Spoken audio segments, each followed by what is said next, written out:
Le Grand Matin Sud Radio, 7h-9h, Jean-Jacques Bourdin. Maxime Liedo, bonjour. Jean-Jacques, bonjour. Bon, l'enquête est sortie hier, mais elle est passée un peu inaperçue, mais vous l'avez un peu déterrée, si je puis dire.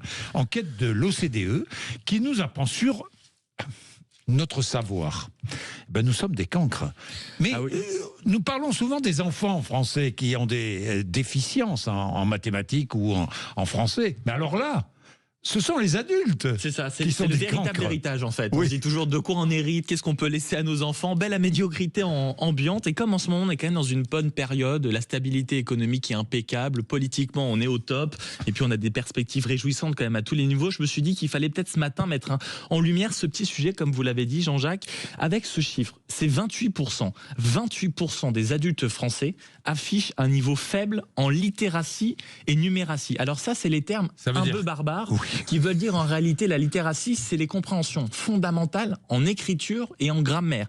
Et la numératie, c'est interpréter des données mathématiques simples. Et ça, c'est ce que nous apprend la dernière enquête de l'OCDE. 28% des adultes français affichent un niveau très faible. C'est-à-dire que près d'un tiers des Français peinent à comprendre un texte ou à résoudre un problème mathématique de base. Et ces compétences déclinent avec l'âge. C'est-à-dire qu'à partir de 35 ans, en réalité, vous êtes à moitié mort. C'est-à-dire que c'est là où vous commencez à désapprendre comme si la mémoire professionnelle et intellectuelle se dissolvait dans le quotidien. Dans le quotidien. Exactement. Et là où le bas blesse, c'est ça qui est fou, c'est que l'impact de cette dégringolade sur la vie quotidienne est de plus en plus frappante. C'est-à-dire qu'il y a un quart de la population qui se trouve désormais incapable de décoder des informations complexes ou de réagir face à des problèmes sophistiqués vis-à-vis de tâches numériques. Et le problème n'est pas seulement individuel. En fait, ce que nous apprend ce rapport, c'est qu'il est totalement systémique. Systémique, pourquoi ? Parce que l'économie en pâtit, en réalité. Oui, quelles conséquences ?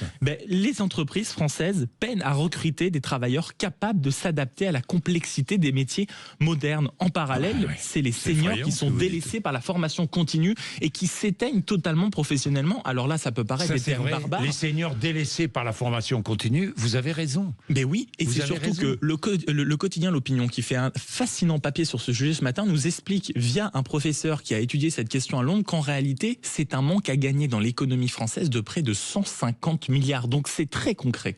C'est très concret. Bien, là nous parlons des adultes, mais parlons des enfants.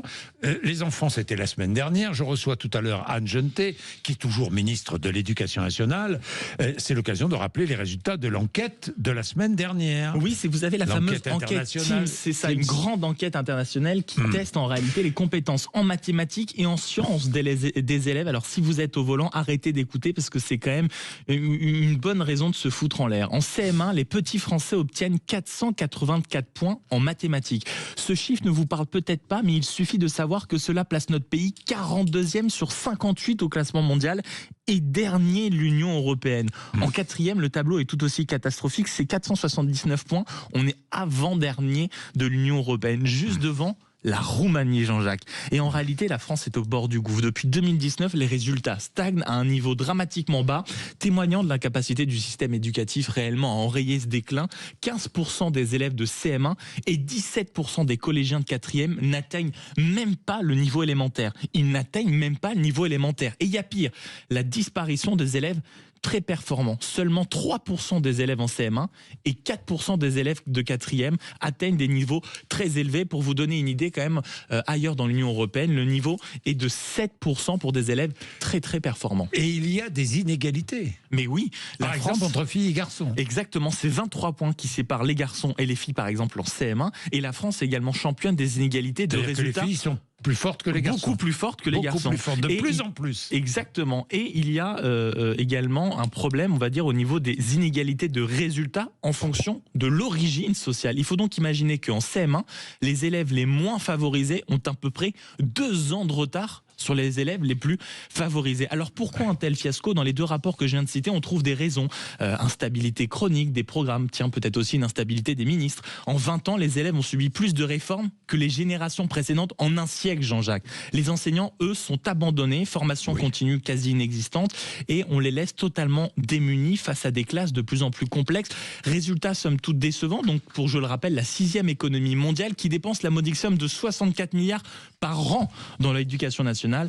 Et Jean-Jacques, dans quelques instants, vous recevez la 5e ministre de l'Éducation en 2 ans sur un sujet aussi majeur que celui dont on vient d'aborder.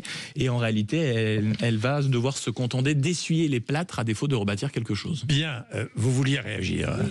C'est intéressant ce que vous dites, Maxime, sur cette double accès.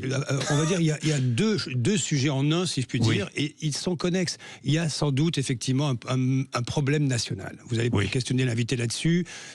Trop de valses de ministres, des choix qui sont faits, qui sont remplacés ou pas remplacés. On est passé d'une doxa à l'autre, c'est contradictoire. Il y a sans doute des effets délétères sur l'éducation de nos enfants. Mais il y a un phénomène, parce que ça touche les adultes, et par-delà l'hexagone, si je puis dire, il y a un aspect qui n'est pas nouveau, qui date de désormais une vingtaine d'années, c'est l'irruption massive des écrans, désormais, qui sont quelque part une sorte de frein à l'évolution naturelle. On lisait avant des romans jusqu'au fin fond des usines. Dans les années 60, tout le monde lisait. Tout le monde lisait, quelle que soit la catégorie sociale, que ce soit les personnes les plus aisées dans ce pays ou les plus défavorisées, tout le monde avait un bouquin dans la poche. Aujourd'hui, plus personne ne lit.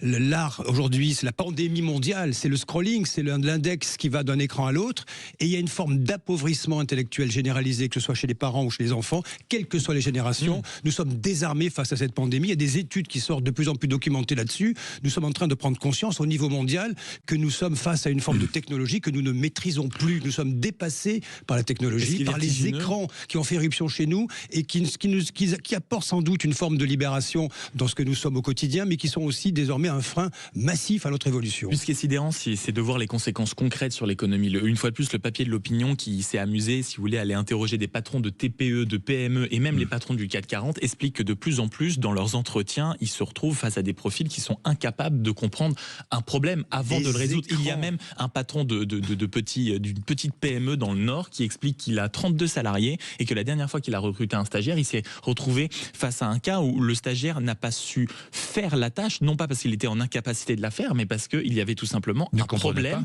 à comprendre l'énoncé et le but de ce qu'il devait faire. Il ne comprenait pas ce qu'on lui demandait. Exactement. Bien, messieurs, très intéressant. Nous allons revenir sur le sondage IFOP Fiducial Sud Radio que nous révélons ce matin. Dans quelques instants, il est 8h20, Sud Radio.